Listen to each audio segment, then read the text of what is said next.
If you struggle with shyness or social anxiety, check out our free No BS training course with actual useful advice you can do from home. None of that just get out there nonsense. The link is in the description below. For now, let's get to today's question. The question, is it normal to be 23 and still feel extremely shy and anxious all the time? Answer by Crystal Tengu. It depends. You should reflect on your history and see what led you to develop the shyness and anxiety, as anxiety doesn't just pop up out of thin air. Folks who say it does are full of it. There is always some hidden subtle cause to the most obvious of anxieties. I say this because it's only recently that I recognized my own separation anxiety, which is on a milder level than what you're describing, and instead of looking at the actual deep roots of the issue, they were busy analyzing the surface. If your anxiety is as isolating as what you describe, you'll have to do some reflection, and be honest but gentle with yourself. It is normal if you developed it from childhood, and if that's so, you'll need to get your self-prodding stick out because the foundational habits formed as a kid are the toughest to adjust for your adult life. My separation anxieties stem from my childhood, starting when I was a baby. Some people say babies don't have memories. Well, I think in a subconscious way they do. And it builds from there. Imagine never really caring. Now you're real parents, and being switched back and forth between several people to be watched from the time you're born to the time you leave. Even now my living habits reflect that. I have a nice little affordable home, but after living in it for a few years I have an itch to move. When going to college I moved 5 times. All that, because I in a way subconsciously got used to it and it formed habits at my early age. So, all that being said, it took an emotional wall like my boyfriend to really make me focus on myself.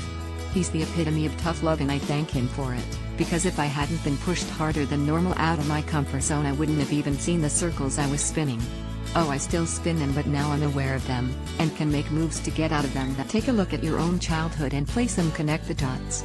I'll bet your main and most effective, powerful means of communication is by writing and reading. It's more comfortable to hear your own thoughts. You probably don't get super involved with even mild forms of verbal pugilism, friendly or not, but if it were on paper, oh boy, you'd whoop some. I used to be the same way, mostly because I was deathly afraid of being hurt, which that stemmed from the more serious irregular developments of my childhood. It was verbally dominant and abusive, so I don't like to talk with others too much, which affects my ability to see regular everyday people who are being friendly as just that instead of people who are using that friendliness to shank me when I'm looking them dead in the eye. If you don't have something along those lines that can be traced, there's something that set it off, and as we all know, SHIT rolls downhill, and it can collect. Your mind can be so intelligent and active that it turns on itself and tightly wraps itself into a cocoon, using even something small to build up something like your shyness and anxiety into this big monster. It had about 22 years to develop, as I am 27 now, and only in the last year have I started making moves to change my behavior so I could be happy for once, like yoga, fitness, mythical creature study. I love dragons, and for once I don't care if someone says to me it's childish. Happiness. The real stuff that relaxes everything. Who would have ever thought it existed? Anywho, hope this helps. Anxiety shouldn't become normal, but unfortunately it is. Same with not wanting to say anything, or even the opposite, but we don't really see much significant complaint from those kinds of folks now, do we? Answer by Louisa K. Tamaya. It doesn't matter if it's normal or not. What matters is this how you want to live? If yes, then great. You don't need to change a thing. If no, then okay. You can work to change how you're feeling. If you want to change, think about how you'd like to feel. How do you want to feel when you go out? How do you want to feel when you're around other people? Knowing what you want and how you want to feel is the starting point. The next part is to create a change through various tools. Here are some you could try. I personally found that practicing animism was extremely helpful in overcoming my severe phobia. I developed a phobia of eating, drinking and taking medicine after my dad died, which caused me to lose several stone in weight. One of the ways that animism practices helped me with my phobia was through providing a way to calm myself after it challenged the fear.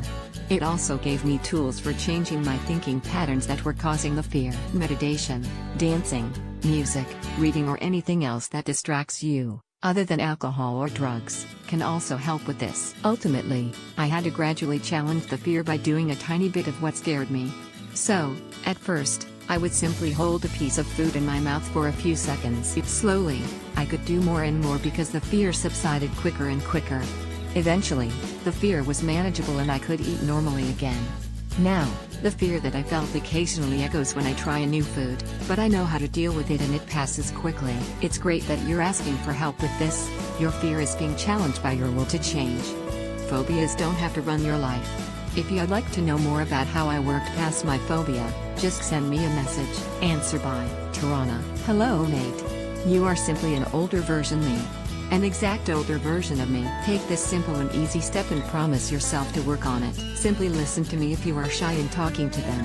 When you are unsure or afraid of what to talk to, and even if you are not interested in listening to what the other person is saying, try making eye contact, an act of having interest. Nod. Say or yes. This may sound stupid, but it helps. Things will go easier in time. And you will learn to get over that feeling you feel now. Just trust me.